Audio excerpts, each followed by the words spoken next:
2 Reis, capítulo 15. Vamos lá? Quando o Senhor estava para tomar Elias ao céu por um redemoinho, Elias partiu de Gilgal, em companhia de Eliseu. Disse Elias a Eliseu: fica-te aqui, porque o Senhor me enviou a Betel. Diga Gilgal. Diga Betel. Respondeu Eliseu: tão certo como vive o Senhor e vive a tua alma, não te deixarei. E assim desceram a Betel. Então os discípulos dos profetas que estavam em Betel saíram ao encontro de Eliseu e lhe disseram: sabes que o Senhor hoje tomará o teu Senhor, elevando-o sobre a tua cabeça? Respondeu ele: também eu sei, calai-vos. Disse Elias a Eliseu: fica aqui, porque o Senhor me enviou a Jericó. Diga Jericó. Porém ele disse: tão certo como vive o Senhor e vive a tua alma, não te deixarei. E assim foram a Jericó.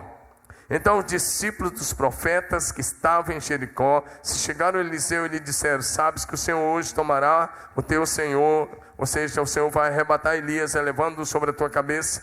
Ele respondeu: eu sei, calai-vos. Disse pois Elias: fica aqui, porque o Senhor me enviou ao Jordão. Diga Jordão.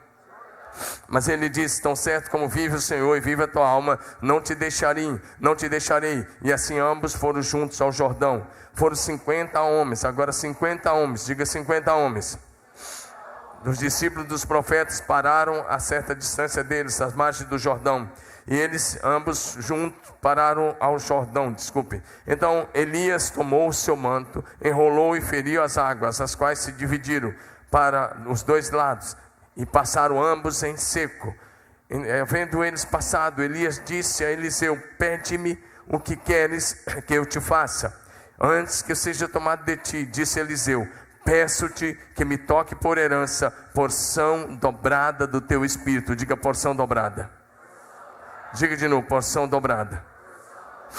Tornou-lhe Elias: dura coisa pediste, todavia, se me vires quando for tomado de ti, assim se te fará. Porém, se não me vires, não se fará. Indo eles andando e falando, eis que um carro de fogo, com um cavalo de fogo, se separou um do outro. E Elias subiu ao céu num redemoinho.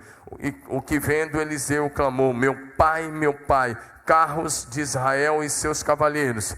E nunca mais o viu. E tomando as suas vestes, rasgou-as em duas partes. Então levantou o manto que Elias deixara cair, e voltando-se, pôs-se à borda do Jordão, tomou o manto que Elias deixara cair, feriu as águas e disse: onde está o Senhor Deus de Elias? Quando feriu ele as águas, elas se dividiram para um e para o outro lado, e Eliseu passou. Vendo, pois, os discípulos dos profetas que estavam de frente em Jericó, disseram: o espírito de Elias repousa sobre Eliseu. Ou seja, o que ele está dizendo: a unção de Elias está sobre Eliseu. É isso que essa frase está dizendo para nós. A unção de Elias está sobre Eliseu. Então o que eles fizeram? Vieram ao encontro de Eliseu, se prostraram com o rosto em terra. Diga amém. Diga aleluia. Diga comigo: unção dobrada.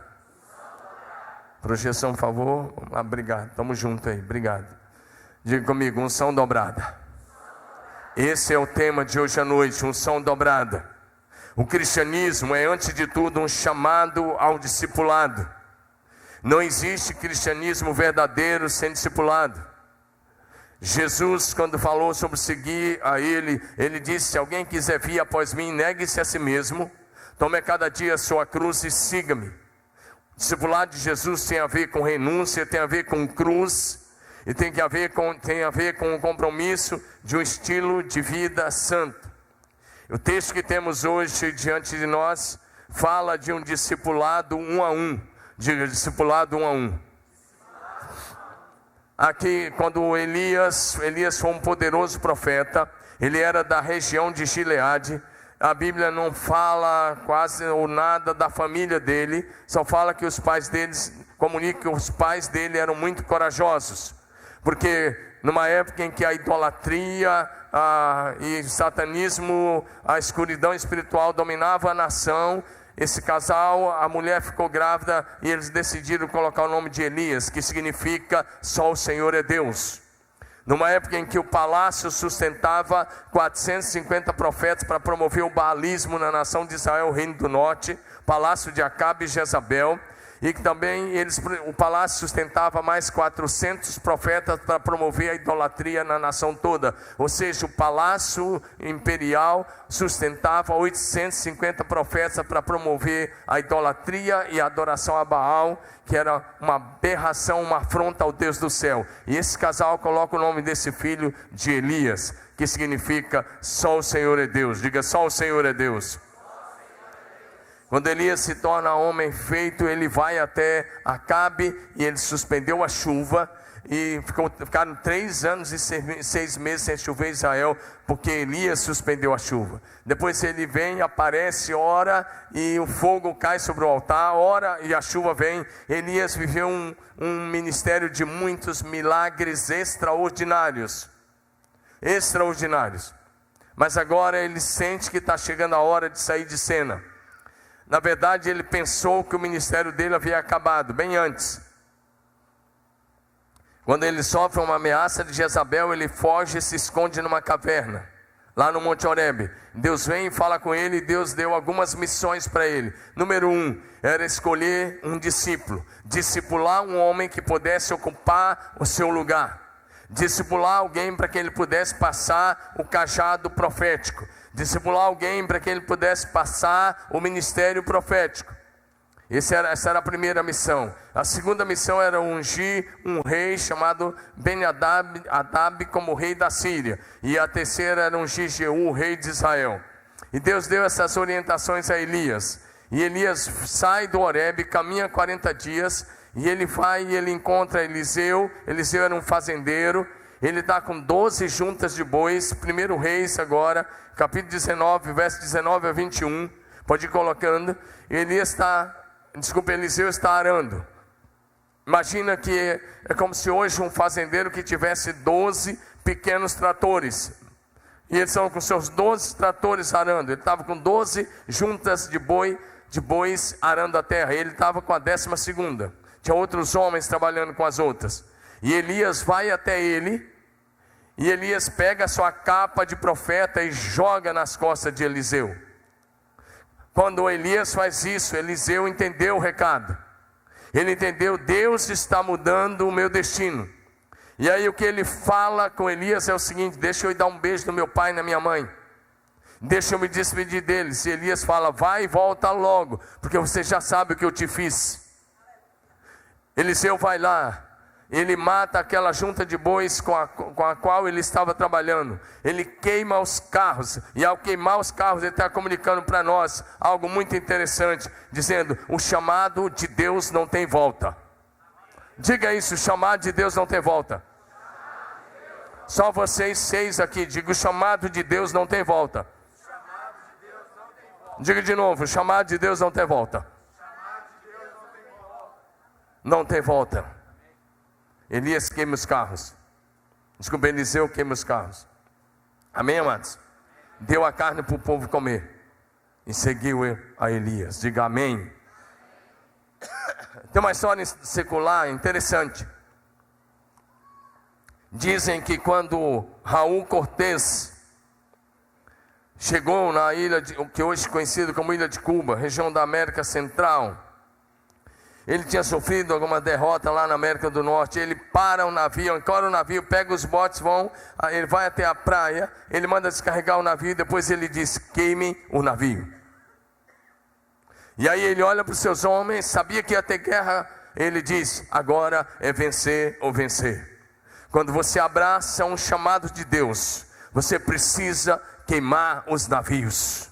Porque esse negócio de você ficar tentando servir a Deus, mas querer voltar a qualquer momento, pegar seu bote para o navio e ir de volta, não é o chamado de Deus. Jesus disse em Lucas capítulo 9, verso 60, aquele que coloca a mão no arado e olha para trás, não é apto para o reino de Deus. Não é apto para o reino dos céus. Abraçou a fé, abraçou a vida em Jesus, abraçou qualquer que seja o ministério na casa de Deus. Diga para mim, diga comigo, não tem volta. Diga, não tem volta. Por isso Eliseu queimou os carros, deu um beijo nos seus pais e ele disse, estou partindo para uma nova vida. Ele renunciou a uma boa vida, uma vida de fazendeiro. Sabe o que ele foi fazer agora? ao invés de arar a terra, plantar, colher e vender. Presta bem atenção no que ele faz agora. Ele vai servir água nas mãos de Elias. Ele vai cuidar de Elias. Ele vai ser o moço do Elias. Ele vai ser o cara que tinha que carregar a mala do profeta. Sabe quantos anos?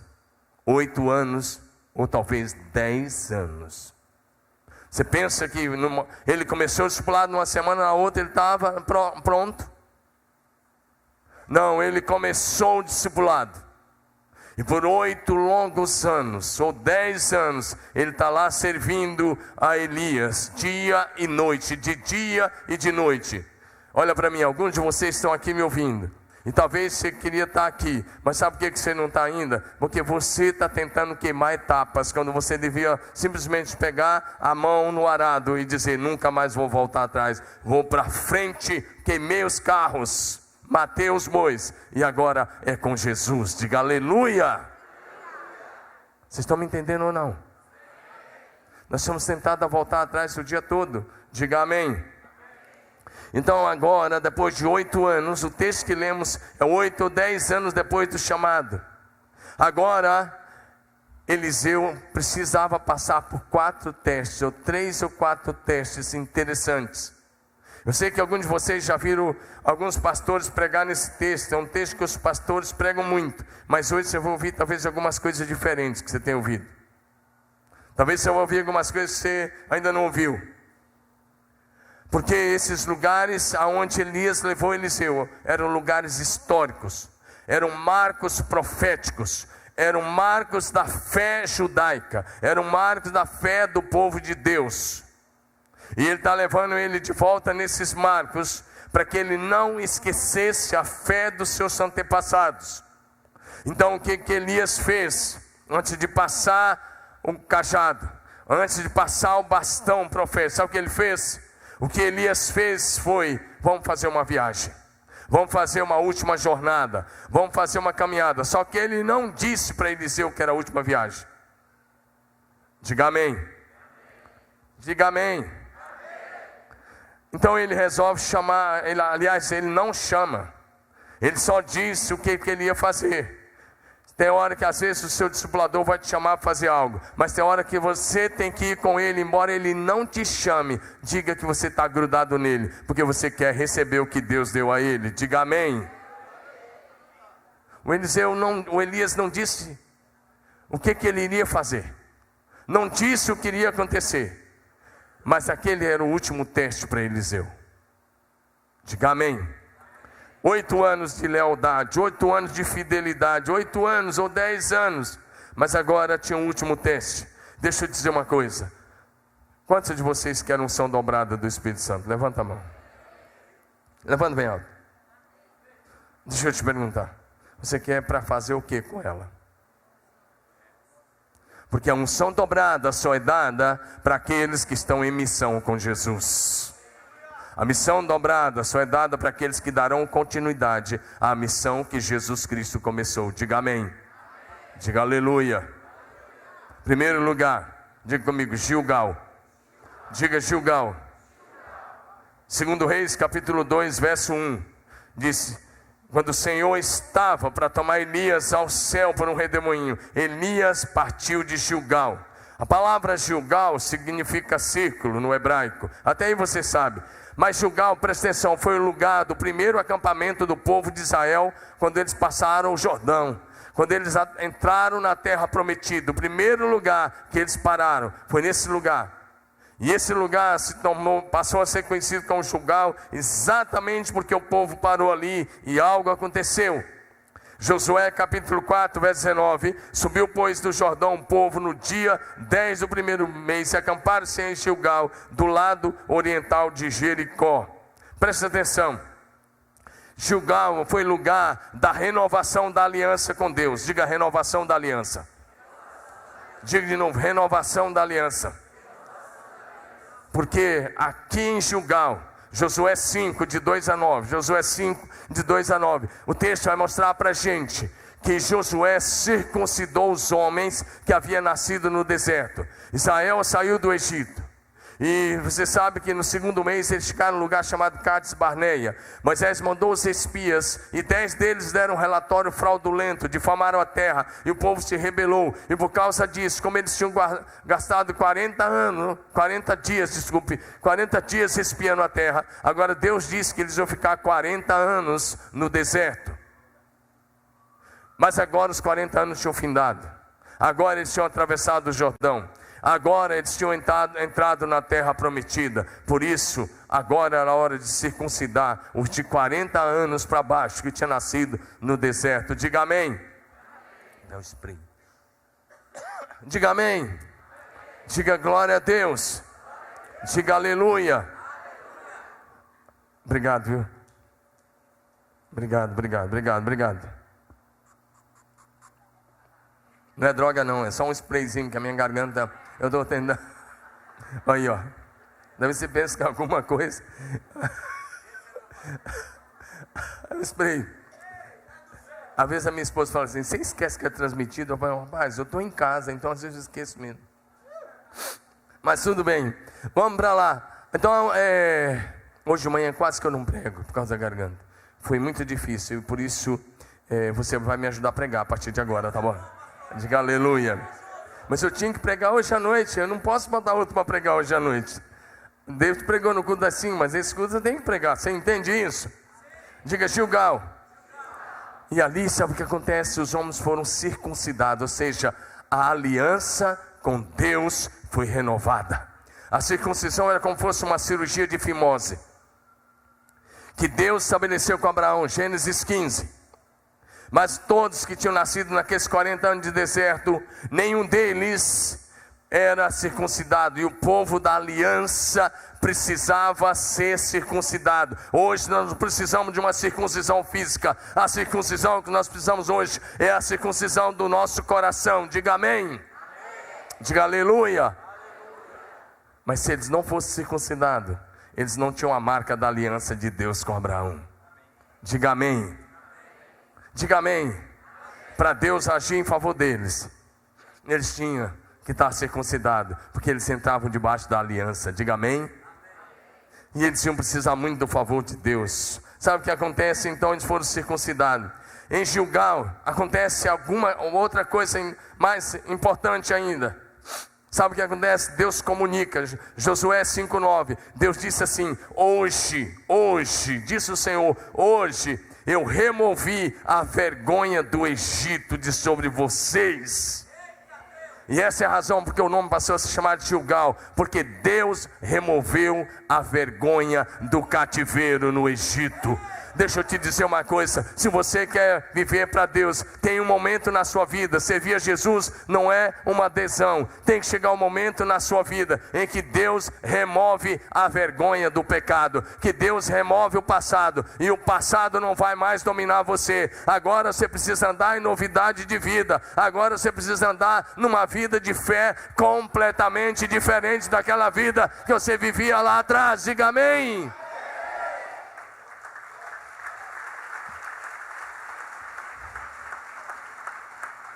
Diga amém.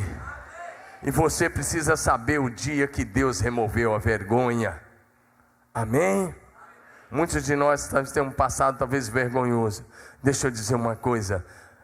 Essa vergonha não pesa mais na sua vida, porque o sangue de Jesus, o sangue da nova e eterna aliança, já purificou você de todo o pecado. O sangue de Jesus te purifica de todo o pecado. Não pesa mais acusação sobre a sua vida. Você está em Cristo Jesus. Seu passado de pecado foi apagado, não existe mais. A vergonha foi removida. Diga aleluia. Deus está dizendo, os anos do cativeiro encerraram aqui.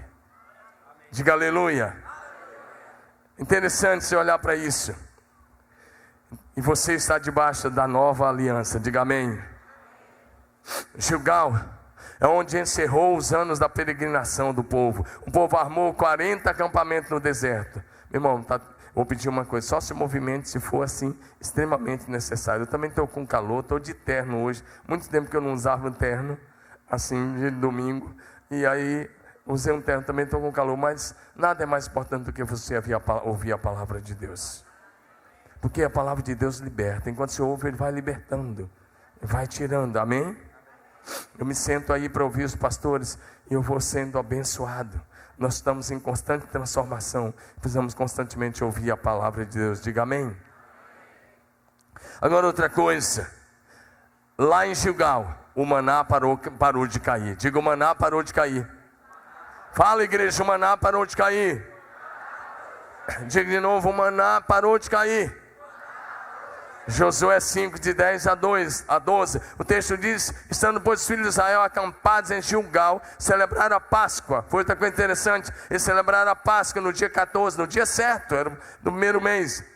À tarde, nas campinas de Jericó, comeram do fruto da terra. No dia seguinte à Páscoa, pães asmos e cereais tostados comeram nesse mesmo dia. Agora presta atenção, no dia imediato, depois que comeram do produto da terra, cessou o maná, e não tiveram mais os filhos de Israel. Presta atenção, olha para mim, por que Elias leva Eliseu lá? Porque ele está dizendo: Eliseu, preciso que você aprenda, aqui nossos pais foram circuncidados, nesse lugar a aliança com Deus foi renovada.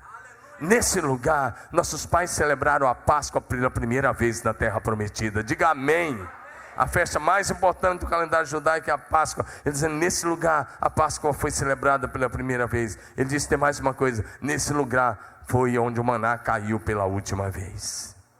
Eles comeram uns 2 dias, mas quando eles celebraram a Páscoa, no dia seguinte eles comeram o produto da terra. E quando eles comeram o produto da terra, o maná que tinha caído durante 40 anos, cada manhã o maná caía na porção certa, para cada homem, cada mulher, cada criança. Na sexta-feira ele caía em porção dobrada, mas agora naquele dia Deus suspende o maná, porque eles iam passar a comer do produto da terra. Diga amém. Diga amém. Às vezes Deus vai te dando alimento espiritual, você chega e vai recebendo, tudo que vem se recebe, mas há uma mudança de estação em que você vai ter que fazer algo para continuar crescendo. Diga amém. Quando você chegou na igreja, você se alimentava com tudo que é palavra, mas à medida que os anos foram passando, se você não começar a fazer algo para Deus, você não se alimenta mais. Aí você começa a achar o culto chato, você começa a achar o louvor chato, você começa a achar a mensagem comprida e chata. Sabe por quê? Porque você não está fazendo algo que esvazie você daquilo que você recebeu, para receber mais de Deus. Então tem momento que Deus vai te levar para a nova estação. Ele vai dizer: meu filho, o maná está cessando agora, é preciso que você agora coma do produto da terra. Diga amém. São estações. Diga amém. Vamos para frente um pouquinho. Então nesse lugar o povo celebrou a Páscoa, você já viu. Nesse lugar a arca pernotou toda a noite. Segundo lugar, diga Betel. Elias disse para Eliseu: vou a Betel. Diga comigo, Betel. A palavra Betel em hebraico significa casa de Deus. Diga casa de Deus. Betel foi um lugar antigamente um dos mais fortes da história de Israel, porque foi o lugar onde Abraão armou a sua primeira tenda. Quando Abraão sai de Ur dos Caldeus e ele chega na terra de Canaã, ele arma a sua tenda nesse lugar chamado Betel. Gênesis capítulo 12. Daqui a pouco eu mostro o versículo. Ele arma sua tenda em Betel. Mas presta atenção, porque lá se tornou casa de Deus. Porque lá foi o primeiro lugar onde Abraão construiu um altar ao Senhor. E onde alguém ergueu um altar ao Senhor, esse lugar se torna casa de Deus. Diga aleluia, meu irmão. Porque quando Abraão ergueu aquele altar, o Senhor desceu visivelmente naquele altar. O Senhor falou com Abraão naquele altar. E ali Abraão adorava. E ali, pasme, mas Jesus descia ali face a face, falava com Abraão. Isso é teofania, aparições pré-encarnadas de Jesus Cristo. Diga amém. Entende por que agora Elias tem que levar Eliseu a Betel? Porque ele está dizendo: aqui foi erguido, foi erigido o primeiro altar pelo pai da nação, Abraão. Então aqui é casa de Deus, meu filho. Nunca esqueça desse marco. Nós não podemos remover os marcos históricos. Diga amém. Os marcos da fé. Diga amém. Eliseu falou: fica aqui. Elias falou: fica aqui. Eliseu disse não. Gênesis 12, verso 8. Diz lá que Abraão edificou o altar lá em Betel. Por isso aquele lugar se chamou casa de Deus. Mas Betel é mais forte ainda na vida do neto de Abraão, Jacó. Presta atenção em Gênesis, por favor, projeto. Gênesis 28, de 10 a 17. Gênesis 28, interessante. Aquele dia que Jacó está fugindo da presença do seu irmão Esaú, e ele chega nesse lugar, e ele coloca uma pedra. Eu penso que travesseiro duro aquele. Ele coloca uma pedra, e a pedra é um travesseiro para ele dormir. E quando ele está dormindo, ele tem um sonho, uma visão, e ele vê uma escada. Pode ir colocando o texto. Uma escada que ligava a terra ao céu. E à medida que ele olha, ele vê os anjos do Senhor subindo e descendo. Olha o que o texto diz: exposta na terra uma escada, cujo topo atingiu o céu, e os anjos de Deus subiam e desciam por ela. Agora presta atenção. Betel é o lugar onde você tem encontro face a face com Deus. Diga amém. Olha o que está aí, quando ele fala da escada. Próximo versículo. Ao lado da escada estava o Senhor. Diga o Senhor. Diga, igreja, o Senhor. Perto dele quem? Perto de Jacó estava o Senhor. Ele diz: eu sou o Senhor, Deus de Abraão teu pai, o Deus de Isaac. E olha aí, começa alguma coisa. Betel é o lugar onde você pode contemplar a glória de Deus. Betel é onde você pode contemplar o Senhor face a face. Mas Betel é lugar de promessas. Diga lugar de promessas. Diga lugar de promessas. Diga lugar de promessas. Aí Deus começa a fazer promessa. Porque Betel não é só para você contemplar a glória de Deus. Não é só para você olhar para a face do Senhor. É para você ouvir Deus. Todos nós precisamos de uma Betel. Parar para ouvir Deus. Diga ouvir Deus. E Deus começa a falar com ele. Aí, como eu disse, uma teofania, é Jesus. E ele diz: a terra que você está deitado eu vou dar a ti e a tua descendência. Presta atenção, porque você vai ver um negócio que inclui você. E aí ele diz: a tua descendência será como o pó da terra. Estender-te-ás para o ocidente, para o oriente, para o norte, para o sul. Presta atenção, olha aí aonde que inclui a sua família. Sua família hoje está em Cristo. Sua família está em Cristo. Vocês estão me ouvindo aí atrás? Sua família está em Cristo. Em ti e na tua descendência serão abençoadas todas as famílias da terra. A bênção sobre a minha família e sobre a sua família já foi dita aí a Jacó nessa noite. Diga aleluia. Próximo versículo. Ele continua falando. E aí ele, agora, diga assim comigo: Emanuel. Diga comigo: Emanuel. Diga Deus conosco. Diga de novo: Emanuel. Deus conosco. Olha o que ele diz: eis que eu estou contigo. Ele está falando com Jacó: estou contigo. E olha o que ele diz: te guardarei por onde quer que fores, te farei voltar a essa terra, pois não vou te desamparar até que você tenha cumprido o meu propósito. Ele está dizendo: Jacó, eu tenho um propósito para você. Jacó, o que causou a tua existência eterna foi o meu propósito, e por causa do meu propósito eu vou estar do seu lado, eu não vou te deixar. Olha para mim, Jacó não era um cara bonzinho como você não. Nessa época aqui, porque você já foi transformado. Eu estou crendo que você foi transformado, sim ou não? Se alguém está em Cristo, é uma nova criatura, amém? Você já foi transformado, não foi? Não precisa levantar a mão. Quem aqui ainda mente? Quem aqui ainda engana os outros? Não, por favor, não levanta a mão não. Tem umas mãos levantadas ali. Se você ainda mente, você engana os outros, você está parecido com Jacó, porque até aqui Jacó era enganador.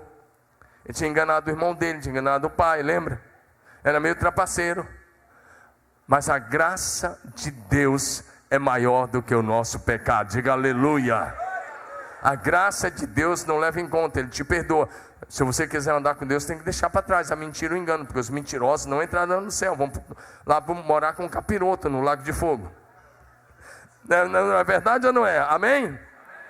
Mas o cara ainda está mentindo. E vem Jesus e fala assim: estou contigo e te guardarei, porque eu tenho um propósito para você, e você vai cumprir o meu propósito. Quero que você saiba de uma coisa: pode ter a luta que tiver, Deus estará com vocês. Tem um texto que eu não consigo ler sem me emocionar. Sabe?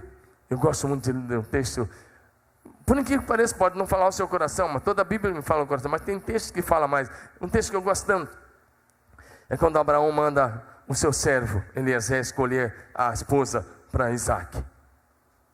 E ele fala assim, e cada vez que eu leio esse texto eu choro. É assim mesmo. Eu acho que o dia que eu parar de chorar quando leio esse texto, então é porque eu perdi a sensibilidade. Eu não quero nunca perder. E ele fala assim, o anjo do Deus a quem eu sirvo e de quem eu sou, irá contigo. Isso mexe muito comigo, essa frase. O anjo do Deus de quem eu sou, a quem eu sirvo, vai à tua frente, vai preparar o caminho, vai cuidar dos detalhes. E eu quero dizer para vocês, o anjo do Deus de quem eu sou e a quem eu sirvo, estará com você nessa jornada. Estará com você nessa jornada, estará com você nessa nova etapa, estará com você nessa nova, estará com vocês. Ele vai na frente. E ele não é qualquer um. É o anjo da aliança. É o próprio Jesus. Estou com você. Amém? Eu lembro que eu coloquei isso naquela carta. Mas ele continua fazendo promessa. Por favor, mantenha um texto, meu querido, aí. Ele diz, a terra que você está deitado, eu darei a ti a tua descendência. Aliás, já li esse texto. Eu vou estar com você. Jacó desperta. Sabe o que Jacó diz? Sem dúvida o Senhor está neste lugar. Sem dúvida o Senhor está neste lugar. E próximo versículo. Ele disse, esse lugar, teve medo, diz, temível este lugar. Não é outro, senão a casa de Deus. Diga, casa de Deus. E a porta dos céus. Diga, casa de Deus. Porta do céu. Quantos de vocês são líderes ou hospedeiros de uma célula ou supervisor? Levanta a mão. Olha para mim. Eu tenho orado ajoelhado todos os dias por você. E eu tenho pedido a Deus para que coloque uma escada lá na sua casa. Uma escada que ligue a terra ao céu. Por onde os anjos de Deus sobem e descem na tua casa. Eu tenho orado para céu aberto sobre a sua casa. Para que a glória de Deus se manifeste na tua casa. Porque a sua casa é Betel, é casa de Deus. É lugar de céu aberto, é lugar de cura. É lugar de revelação, é lugar de salvação. É lugar de perdão, é lugar de vida. É lugar onde o Senhor se manifesta. Você recebe? Melhora o som para o meu retorno, filho. Sua casa é Betel. Diga, minha casa é Betel. Levante sua mão e diga, minha casa é Betel. Diga, casa de Deus. Levante a mão, mantém lá no alto. Diga, minha casa é Betel. Diga, casa de Deus. Diga, lugar de céu aberto. Diga, onde os anjos de Deus sobem e descem.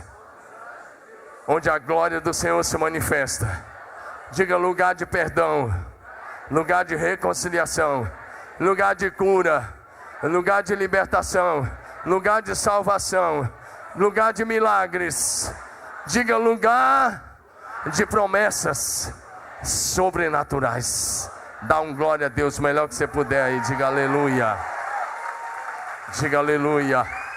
Aleluia. Por isso Elias levou Eliseu até Betel e diz, aqui é casa de Deus. Para o ministério ser bem sucedido, você tem que ter conexão com o céu. O homem não pode receber coisa alguma se do céu não lhe for nada. Diga amém. Betel é o lugar onde Deus vem ao teu encontro. Não foi Jacó que foi o encontro de Deus, foi Deus que veio ao encontro dele. Diga amém. Diga aleluia. Lugar onde a presença de Deus é vista, lugar de estar face a face com Deus. Mas Betel também é lugar de transformação. Diga, lugar de transformação. Meu querido, se você está caminhando com Jesus e a sua vida ainda não foi transformada, alguma coisa está errada. E não é com o evangelho de Jesus. Alguma coisa está errada e é com você. Porque Betel é lugar de transformação. Diga, transformação. Se você olhar Gênesis 35, de 1 até 15, você vai ver algo interessante, que aí Deus confirmou a mudança da identidade de Jacó. Nesse lugar, a identidade dele foi mudada. Ele chega aí, lá em Peniel, ele teve aquele encontro, lutou com o anjo do Senhor, e o anjo comunicou a mudança, mas foi lá em Betel, que Jacó fez algo interessante. Jacó pega a sua família, presta atenção no que ele faz. Ele pega a sua família, seus filhos, as mulheres, e ele fala assim: joguem fora todos os ídolos que vocês têm, traga para mim.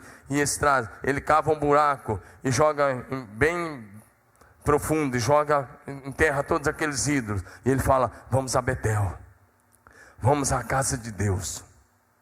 Mas sabe o que ele falou mais para os seus filhos? Toma banho. Diga assim: para se apresentar diante de Deus. Fala bonito, para se apresentar diante de Deus é bom e bem bonitinho e cheiroso. Olha aí, ó. Cadê o Tatá? Tá ali.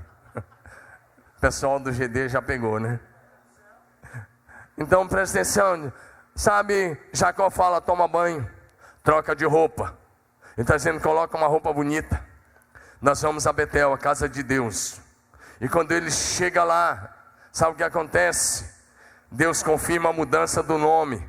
Se você der uma olhada em Gênesis 35, de 10 em diante, o Senhor chega para ele, ele vai lá adorar, e porque ele deu um passo em direção a Betel, Deus desceu até ele. Sempre que você der um passo em direção a Deus, Deus vai descer pessoalmente até você.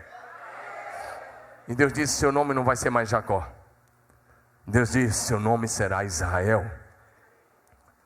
Diga Israel. Não é o Israel nosso não. Nosso Israel hoje está lá em Londres. Ele chega terça-feira de manhã. Diga Israel. A palavra Israel, sabe o que significa? Príncipe de Deus. Ele chega em Betel como um mentiroso enganador, e ele é transformado e sai como príncipe de Deus. Deus te chamou para a realeza. Jesus é Rei dos Reis, amém? Você é filho de Deus? Você é filho de Deus? Então você é o quê? Fala, se for mulher é princesa. Se você é filho de Deus, você é o quê? Os homens são o quê? Então assuma a sua posição em Cristo Jesus. Não dê lugar ao diabo. Não acredite nas mentiras do diabo a teu respeito. O Senhor já te colocou assentado nas regiões celestiais com Cristo Jesus. Sua posição é com Jesus. Você faz parte de um reino de sacerdotes. Amém ou não amém? Então para de viver como escravo. Você não é escravo, você é príncipe. Diga aleluia. Jacó é transformado em príncipe de Deus. Um nome tão forte que virou o nome da nação. Diga aleluia. É interessante você olhar para isso. Então se você está em Cristo, e aí Elias está dizendo que é lugar de transformação. Lá foi um lugar onde a arca ficou por muito tempo. Mas tem uma coisa interessante que eu quero destacar. É revelação. Diga revelação. Diga assim: Betel. Fala bonito, abre a tua boca aí. Quando eu era pequeno, que não queria falar, tinha uns vizinhos lá da roça, falavam assim: o gato comeu sua língua, menino. Você não fala não? Eu estou para falar isso com vocês aqui. Porque você está na casa de Deus, não abre a boca. Se o gato comeu sua língua, menino.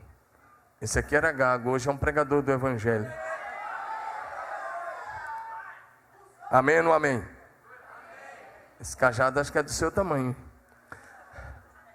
Diga lugar de revelação. Diga lugar de revelação. Presta atenção em Números 2, verso 3. Desculpa, 2 Reis 2, 3. 2 Reis 2, verso 3. Ali, quando Elias chega lá com Eliseu, lá tinha um seminário. Se fosse hoje uma faculdade teológica. E os alunos desse seminário, dessa faculdade de profetas, essa casa de profetas, eles chamam Eliseu à parte. E eles falam baixinho com Eliseu: Eliseu, o que você está sabendo que é hoje? Que Deus vai arrebatar Elias sobre a sua cabeça. Eles disseram até um modo. Talvez eles fossem 50, 100, 200, eu não sei. Porque uma dessas casas tinha pelo menos 200 homens. Numa dessas casas foi aonde Eliseu multiplicou os pães. Lembra lá? Logo em seguida, se você continuar lendo, você vai ver que Eliseu multiplicou 20 pães para mais de 100 homens comerem. Talvez 100 homens. E eles todos tinham recebido revelação. Que revelação? A revelação que naquele dia, Deus ia arrebatar Elias ao céu. Olha para mim, meu irmão, se você está andando com Deus, Deus é um Deus que fala. A Bíblia diz que quem tem ouvidos ouça o que o Espírito diz às igrejas. Deus é um Deus que se revela, mas Deus não vai se revelar lá na sua TV, nem no computador, nem na internet. Vai se revelar se você se ajoelhar, se você tirar tempo com Ele, se você tirar tempo com Ele, se você tirar tempo com Ele. Aqueles profetas eram novos. Elias era o principal professor deles naquela época. Depois Eliseu se tornou o principal líder deles. Eles estavam se preparando. É como você que está se preparando para entrar no ministério. Ei, olha para mim. O que Deus te falou nesta semana que passou? Olha para mim, o que Deus te falou? Além da Bíblia, Deus fala pela Bíblia, Ele usa pessoas, tudo bem. Mas pessoalmente, o que Deus te falou? O que Deus ministrou? Porque se você anda só na letra, você pode morrer de inanição espiritual. Mas se você andar debaixo de revelação, você vai receber força do Senhor diariamente. Diga amém. E aí eles falam, Eliseu, está sabendo que é hoje? Não foi Elias que falou não, foi o Espírito Santo. Diga comigo, o Espírito Santo. E sabe o que Eliseu fala para ele? Tudo bem, gente, silêncio. Fique tranquilo, já recebi essa mesma revelação. Estou sabendo. Por que Eliseu falou assim com eles? Não fala alto não, porque vai que ele escuta. Ele não pode. Ele está achando que eu não sei, mas eu já recebi a revelação. E Eliseu está calado. Aí Elias fala, Eliseu, fica aqui em Betel, porque o Senhor me enviou a Jericó. Diga Jericó. Jericó é uma cidade que está lá até hoje. Toda vez que a gente vai a Israel com a nossa caravana, nós vamos a Jericó. A gente tem ido lá, você foi lá, né, Marcos Bola? E é bem interessante, você chega lá, tem muita coisa interessante, muita gente vendendo, um monte de coisa, tem bastante perfume, um monte de coisa lá. Nós comemos até banana, nós estávamos com a vontade de comer banana. O motorista foi lá e pegou 2 caixas de banana, dessa vez enorme. Nós devoramos 2 caixas de banana no ônibus. Parece que nem tinha almoçado tanto. Mas é uma cidade que vai lá. Agora presta atenção, o que Elias queria ensinar em Jericó. Presta atenção nisso. E Eliseu diz, eu vou com você, para 2 Reis 2,4. Jericó significa lugar de fragrância no hebraico. Ou cidade das palmeiras, de acordo com Deuteronômio. Mas é interessante, em Jericó, era a última aula. Elias precisava aprender uma coisa que vocês precisam aprender, e que vocês precisam recordar e aprender. A vida cristã não é só flores. A vida cristã não é só Betel. A vida cristã não é só Gilgal. A vida cristã tem Jericó. E Jericó significa lugar de batalhas. Elias está dizendo para Eliseu, aqui nossos pais travaram a primeira batalha.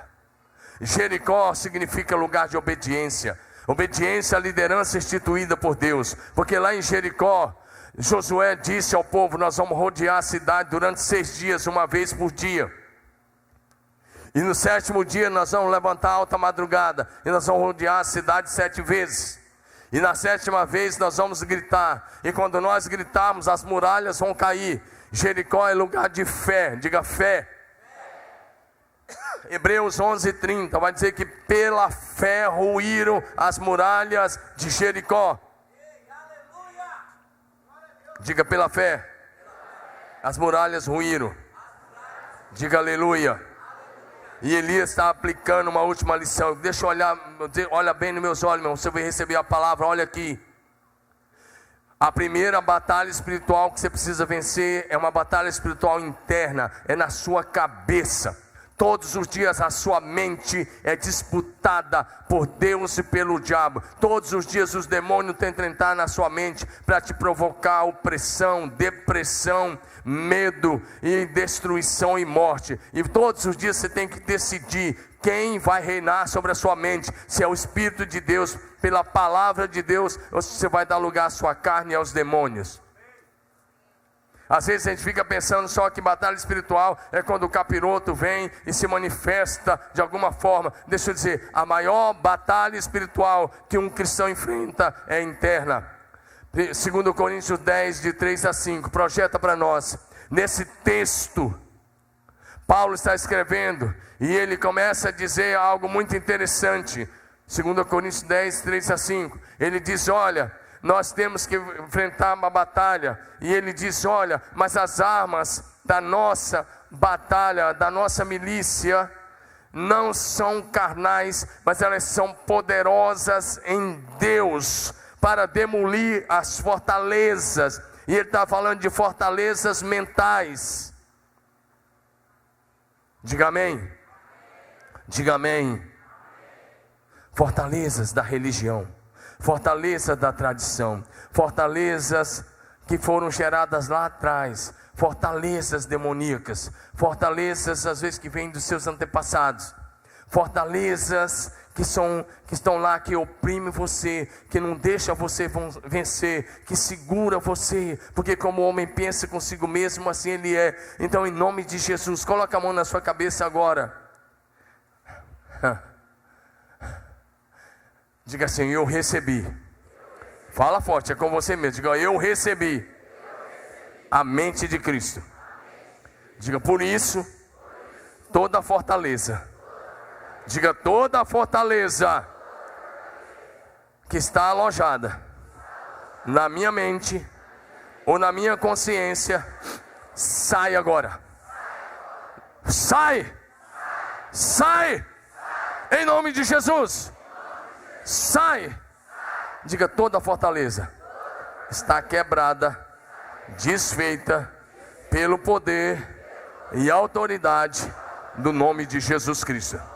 Diga, eu tenho o Espírito Santo habitando em mim, e o Espírito Santo está gerando em mim a mente de Cristo, a consciência de Cristo, a visão de Cristo, o poder de Cristo, o amor de Cristo, a alegria de Cristo, a fé de Cristo, a bondade de Cristo, a mansidão de Cristo, a simplicidade de Cristo, a humildade de Cristo. Diga, o poder de Jesus quebra toda a fortaleza, agora, agora, agora, em nome de Jesus.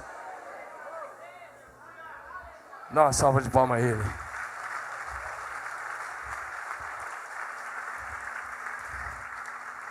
Vai ter lutas. Na minha experiência, já teve tantas lutas. Eu quero dizer, além das lutas internas, tem lutas externas. Efésios 6, de 10 a 18. No tempo não me permite, eu preciso parar para orar com vocês. Mas Efésios 6, de 10 a 18, Paulo escreve: não temos que lutar contra a carne e o sangue, mas contra principados e potestades, forças espirituais da maldade nas regiões celestes. E ele disse uma coisa que vocês precisam todo dia lembrar: calçar os pés com a preparação do Evangelho da paz, cinge os lombos com a verdade, cobre com a couraça da justiça, toma o capacete da salvação, o escudo da fé e a espada do Espírito, que é a palavra de Deus. Eu sei disso não apenas de ler, eu sei disso porque meus olhos já foram abertos para ver algum desses principados e potestades, vários deles. Semana passada mesmo, eu estava orando, em um determinado momento, de repente um desses seres do mal veio, um espírito de morte, até na minha frente, enorme, e ele estava aqui na minha frente, muito perto de mim, a menos de 2 metros. E mais uma vez usei a autoridade do nome de Jesus, falei: sai agora. Pode bater em retirada, aqui não. Acredite se quiser, mas vai orar, porque uma hora dessa Deus abre teus olhos, e aí você pode levar um susto daqueles. Você não pode subestimar as forças do mal, você não pode valorizar, mas também você não pode subestimar. Eles estão por aí. E às vezes, quando Deus quer, Ele abre os nossos olhos para mostrar o que está acontecendo. E sempre que Deus abre, é porque Ele está dizendo: domingos tem batalha espiritual, batalha em favor dessa vida, batalha em favor dessa situação, batalha em favor disso, batalha em favor daquilo. Quando cheguei aqui para assumir a igreja, um desses principados veio ao meu encontro, pessoalmente. E ele trouxe uma tropa dele, da elite do inferno dele. E mais uma vez um confronto frente a frente. Presta atenção, não são só flores, não são só flores, não são só flores, não são só flores. Efésios 6, 10 a 18. E ele chegou tão perto que eu estendi meu dedo, e meu dedo tocou nos dentes dele, sujo como os dentes de um leão. O dente do leão era mais bonito que o dele. Cara de leão, cabelo de mulher, como está descrito em Apocalipse 9. Aqueles seres descritos, um deles veio até mim dessa distância, e quando meu dedo tocou naqueles dentes dele, isso é o fogo do meu dedo. Eu disse: em nome de Jesus, você está destruído. E ele desapareceu. Você vai dizer: pastor, como é que sai do seu dedo? Como é que sai o fogo do seu dedo? Eu não sei. Eu sei que eu pertenço ao reino da luz, e aquele ser era do império das trevas. E sempre que houver um choque das trevas com a luz, vai ter fogo, e o fogo do Senhor os destrói.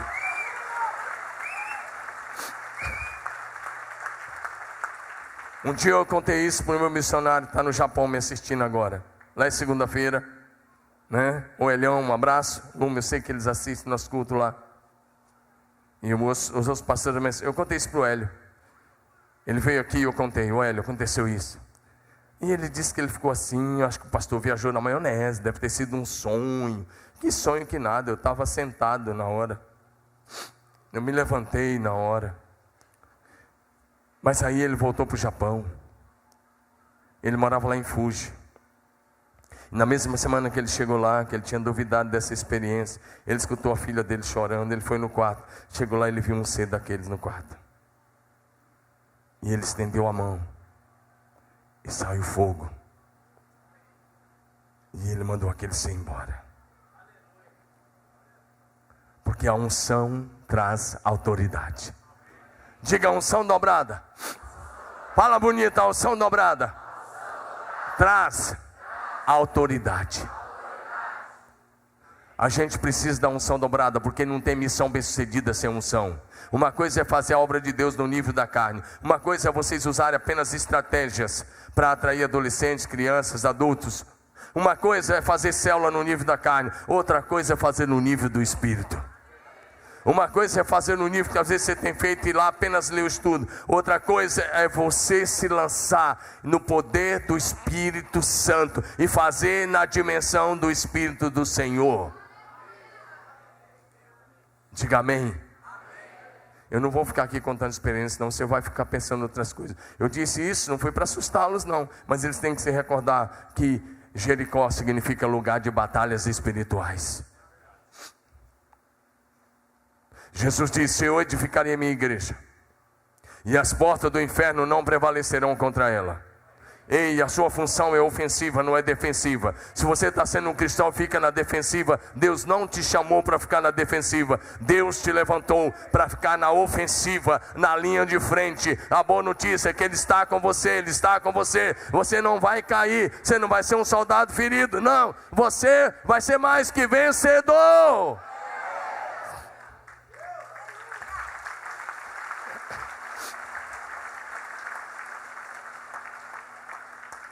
O povo rodeou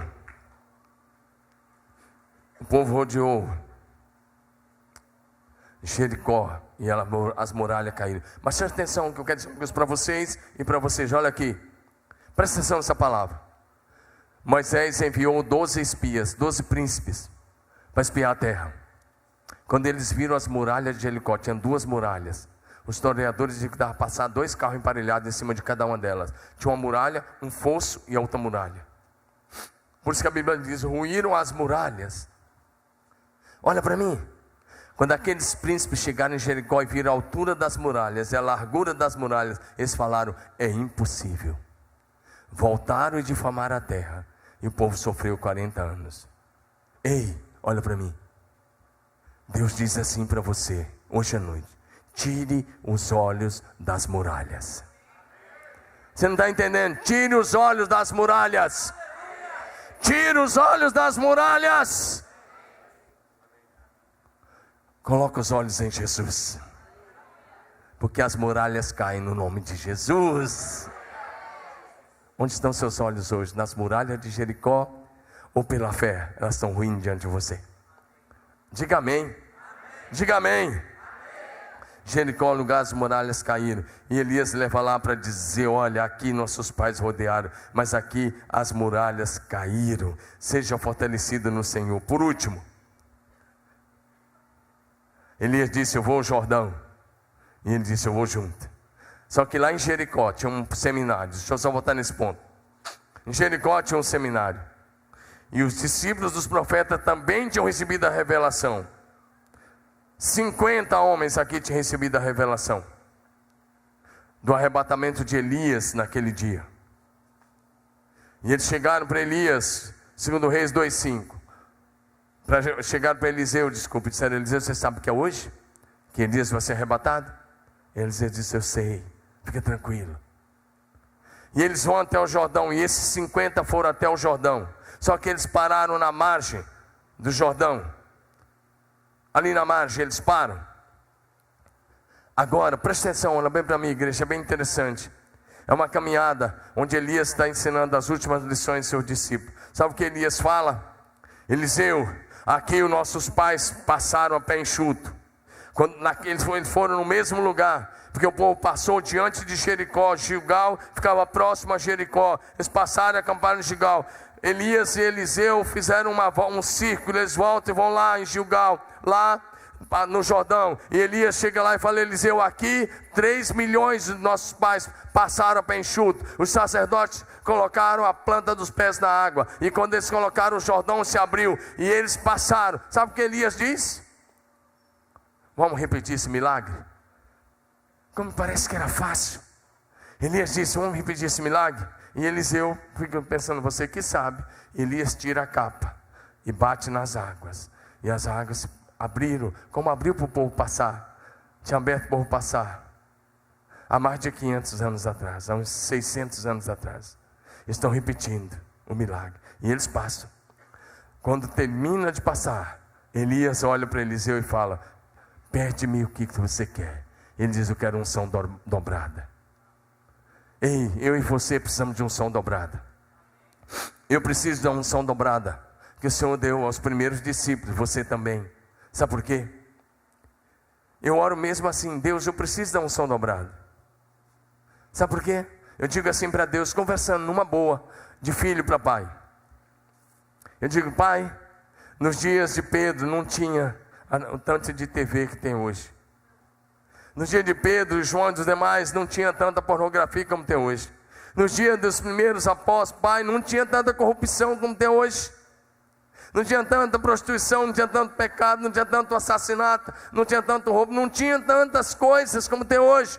Então, Senhor, para a gente fazer alguma coisa no meio dessa geração corrompida e perversa, nós precisamos da unção dobrada.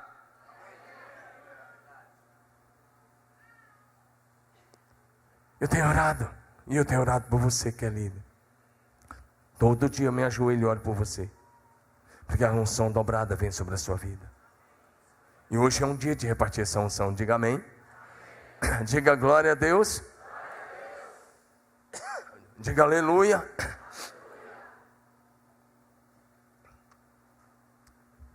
E Elias fala: você pediu uma coisa difícil. Ele disse: é uma condição. Se você me vir quando eu for tomado de ti, se você ver, se você assistiu ao arrebatamento, você recebeu. Se você não assistir, você perdeu. Meu querido, é tão interessante. Depois de 8 anos de caminhada ou mais, Elias está falando: você precisa assistir ao arrebatamento. Sabe por quê? Ele estava dizendo: se você assistir, você vai entender que você não está fazendo algo da terra para a terra. Você vai entender que o nosso chamado é do céu para a terra. Você vai entender que o seu destino é o céu. Você vai entender que eu estou subindo para Deus, porque foi de lá que nós viemos, estamos aqui temporariamente. Você precisa entender qual é o seu destino. E enquanto ele está falando, vem carros e cavalos de fogo. E Elias sobe ao céu no redemoinho, diga aleluia. E Eliseu viu, diga glória a Deus. Mas os 50 profetas também viram. E aí aprenda uma coisa. Você que está assistindo filme sobre arrebatamento aí, e mostra que o arrebatamento será secreto. Deixa eu te dizer, o arrebatamento da igreja não será secreto, será visível. Principalmente os ímpios vão ver e vão ficar desesperados. Porque hoje talvez você é malhado, talvez hoje você não é entendido, talvez hoje você é chamado de quadrado, talvez hoje você é chamado de fanático. Mas eu quero dizer uma coisa, em breve, os que te chamam de fanático vão ver a tua subida para a glória do céu. Dá um glória a Deus, meu irmão. Muitos vão assistir o teu arrebatamento. Muitos vão assistir o seu arrebatamento. 50 homens assistiram lá do Jordão. E quando eles assistem, e quando eles veem Eliseu pegando o casaco, o jaleco, fosse hoje o paletó, e quando eles veem Eliseu pegar aquele casaco e bater nas águas, as águas se abriram, eles se prostram diante de Eliseu, dizendo: a unção de Elias está sobre Eliseu. Quando Eliseu pediu unção dobrada, não era orgulho, não era arrogância, era humildade. Está dizendo: Elias, você suspendeu a chuva, você orou e fogo caiu, você ressuscitou o adolescente, você multiplicou o azeite da viúva, você fez tantos milagres. Ele disse: eu não consigo fazer isso, eu preciso da porção dobrada. Ele estava reconhecendo a fragilidade humana e a fraqueza, dizendo: eu preciso de mais. Jesus disse: sem mim nada podeis fazer. João 15:5. Por último, para a gente encerrar, qual é o propósito da unção dobrada? O propósito da unção dobrada é a continuidade. Diga continuidade. Diga de novo, continuidade. Diga de novo, continuidade. O ministério de Elias não morreu com ele, porque ele não morreu, é claro, deixa eu corrigir. O ministério de Elias não foi para o céu com ele. O lugar da unção, olha para mim, o lugar da unção não é na sepultura e não é no céu. Vou repetir, o lugar da unção não é na sepultura e não é no céu. O lugar da unção é sendo transferida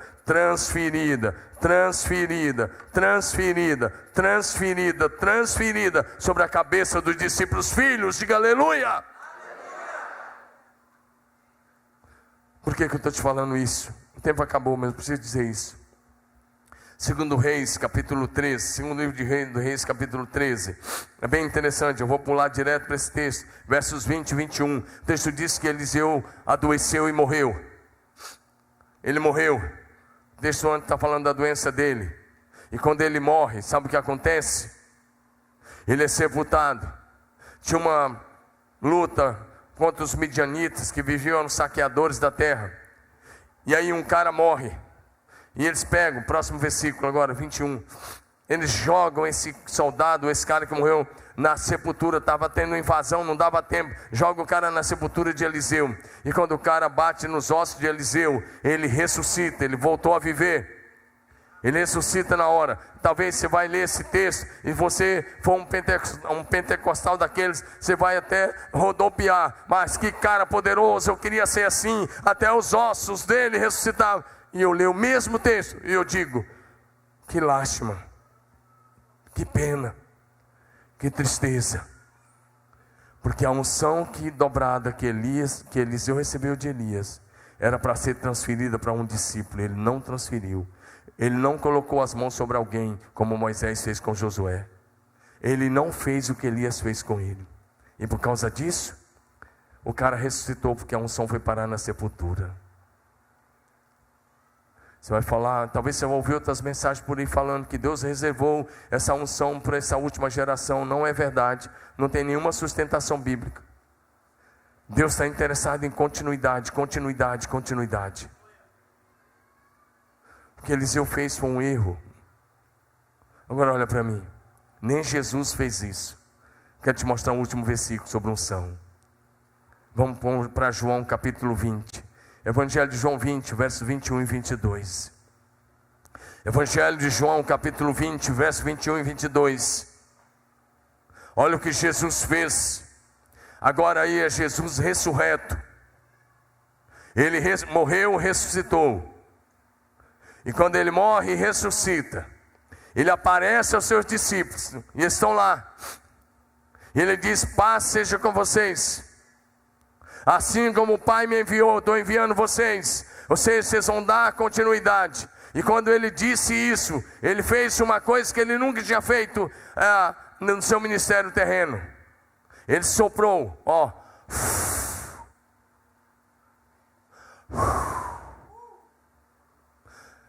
havendo dito isso, soprou sobre eles e disse: recebam o Espírito Santo.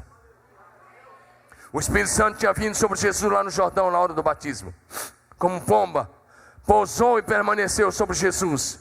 Agora, olha para mim, o discípulo ia dar continuidade. Diga comigo: antes da missão. Fala bonito, cultuando ao Deus vivo. Diga: antes da missão, vem a unção.